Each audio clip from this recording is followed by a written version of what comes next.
अस्सलाम वालेकुम वरहमतुल्लाहि वबरकातुहू। नाज़रीन, मैं हूं फरहान सुमरो एक नए ब्लॉग के साथ। आज का जो ब्लॉग है, पाकिस्तान में 2025 में रियल एस्टेट प्रॉपर्टी सेक्टर में क्या अच्छी अच्छी चीज़ें या बहुत सारी ऐसी क्या खुशखबरी आने वाली है। देखिए, सबसे पहली बड़ी बात तो ये कि जो कार्बो है बैंक का, वो पहले 25 से उसके बाद अब 12 पे आ गया। 12 के आने के बाद अब बड़ी खुशखबरी की बात यह है कि सिंगल डिजिट में आने वाला है।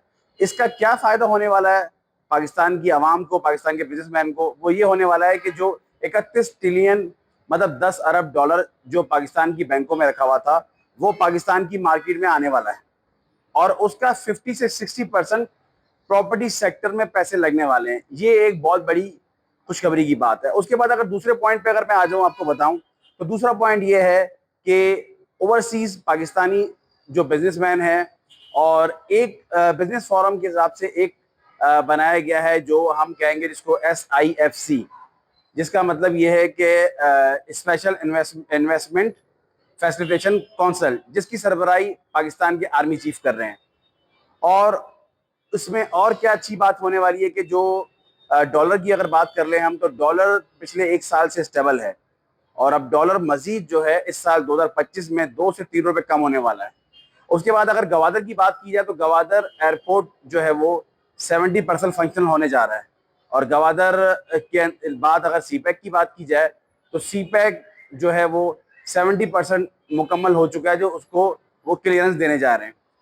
अगर उसके बाद अगर ये बात कही जाए तो वो गलत नहीं होगी कि पाकिस्तान के अंदर जो कंस्ट्रक्शन सेक्टर जो है, जिसको एमनेस्टी कहा जाए, वो गलत नहीं है। इसका मकसद ये है कि पाकिस्तान के अंदर आपको रिलीफ, इस पैकेज के अंदर जो है रिलीफ दिया जाएगा, आपको बहुत सारे बेनिफिट दिए जाएंगे। ये भी जो है वो ऐलान हो चुका है। और उसके बाद अगर बात करें कि डॉलर स्टेबल क्यों है, डॉलर स्टेबल होने की बड़ी वजह यह है कि अफगानिस्तान से जो डॉलर स्मगल हो रहा था, उसकी स्मगलिंग रोक दी गई है, जिसकी वजह से डॉलर अभी स्टेबल है और मजीद डॉलर नीचे जाएगा 2 से 3 रुपए। और उसके अलावा आप देखें, पाकिस्तान में 2025 में जो 2 साल 2023 और 24 जो गुजरा है, वो 2 साल प्रॉपर्टी सेक्टर नहीं, ओवरऑल बात की जाए तो वो स्टेबल नहीं था। उसकी बड़ी वजह ये है कि पाकिस्तान की जो सियासत है वो स्टेबल नहीं थी, उसमें निगरान सेटअप आया और गया। तो अब इलेक्शन हो चुके हैं, अब प्रॉपर हुकूमत बैठी हुई है, तो पाकिस्तान के हालात पहले से बेहतर होते जा रहे हैं। पॉलिटिकल हालात भी अब स्टेबल हो चुके हैं।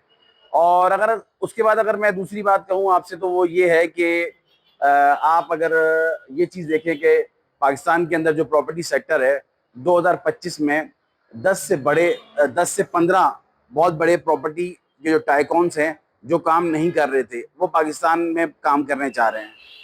अगर इस्लामाबाद की बात की जाए तो इस्लामाबाद में रिंग रोड हो गया, 2 बड़े बड़े इंटरचेंज है, उसका अफ्ताह हो चुका है। और कराची की बात की जाए तो कराची के अंदर भी जो है वो लहरी एक्सप्रेस वे तकरीबन 50% मुकम्मल हो चुका है।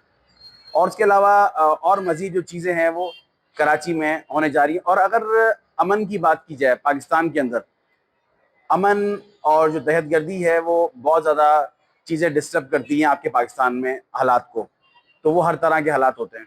तो अब जो है वो पाकिस्तान के अंदर जो चाहे वो KP के कह रहे हैं, बलूचिस्तान कह लें, या आप कच्चे के इलाका कह लें, या पाकिस्तान के मुख्तलिफ जो इलाके हैं जहाँ पे दहशतगर्दी के हवाले से जो हादसा हो रहे थे, अब वो नहीं होंगे।